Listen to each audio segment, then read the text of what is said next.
If the president during war decides to do something to protect the country, is it legal? In general proposition, I'd say yes. You need to be more specific than that.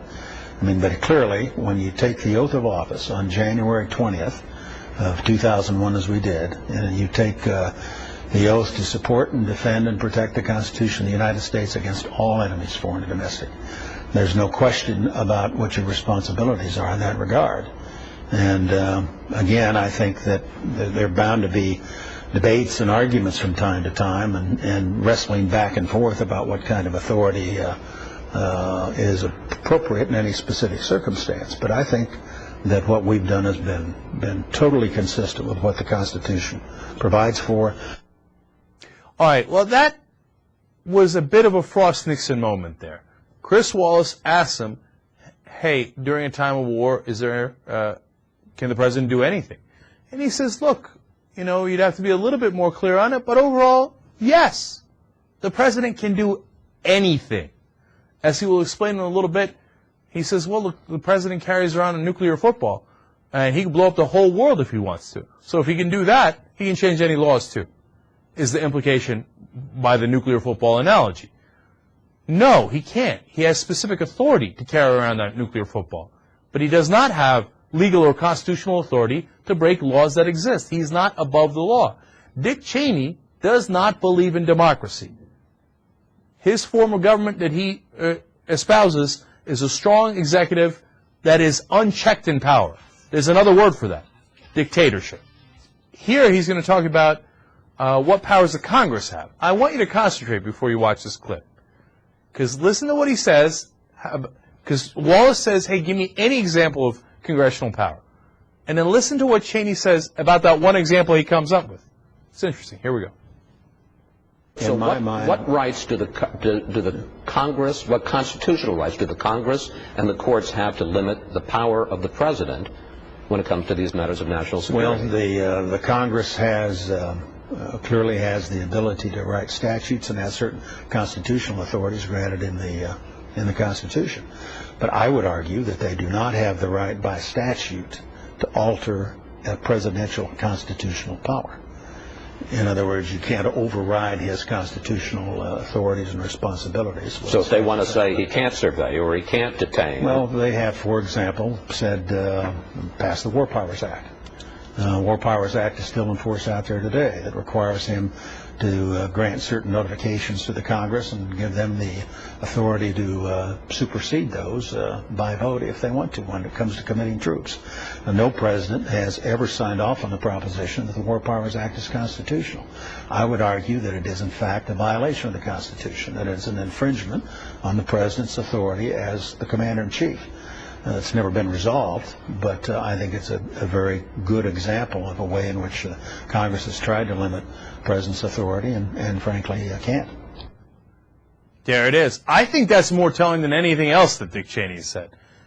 He's saying Congress has no ability to limit the president at all. That's stunning. That's just saying, all right, well, we now have a dictator, and he cannot be limited by anything. Because we're not going to listen to the courts. We don't go to them for court orders anymore. We don't go to Congress. Chris Wallace asked him to come up with an example of what power Congress has. Cheney thinks about it, comes up with the War Powers Act, and then concludes, you see, the War Powers Act is also unconstitutional in Cheney's mind, and hence it does not serve to limit the president at all. So nothing limits the president. You heard it there right at the end. He said, it frankly can't. Nothing can. And the second question there that he referenced that in regards to was when Wallace asked him, how about in surveillance or in detention, can Congress limit you in any way? And his conclusion was, no, they cannot. They cannot limit the president in any way. Well, that is not our system of government. Dick Cheney belongs in a different system of government. It is not a democracy. It is not a constitutional government. It is not a representative government.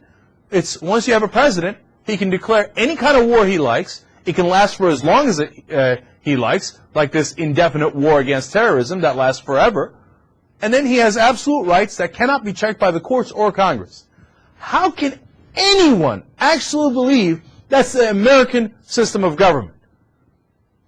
Well, the one guy who believes that, which doesn't make any sense at all, was the guy who basically ran the country for 8 years. The re-election of George W. Bush and Dick Cheney was one of the most disgraceful moments in American history. Because you can say, hey, in 2000, we weren't quite sure. We didn't know that Dick Cheney had lost his mind. We weren't positive how stupid George W. Bush was. But in 2004, you should have known. You should have known. This man was absolutely a danger to this country, danger to our form of government, and a danger to the world. And in 2004, we reelected him. Now, some will claim we didn't because of Ohio, et cetera, et cetera. The bottom line is they got back into power, and they shouldn't have been anywhere close to it. Now, I blame them for their actions. I blame the American people for how they voted. I also blame the Democrats for not being able to defeat a man who just doesn't believe in America at all. And ironically, his party is the one that accuses the Democrats of being un-American. I mean, it is the height of irony.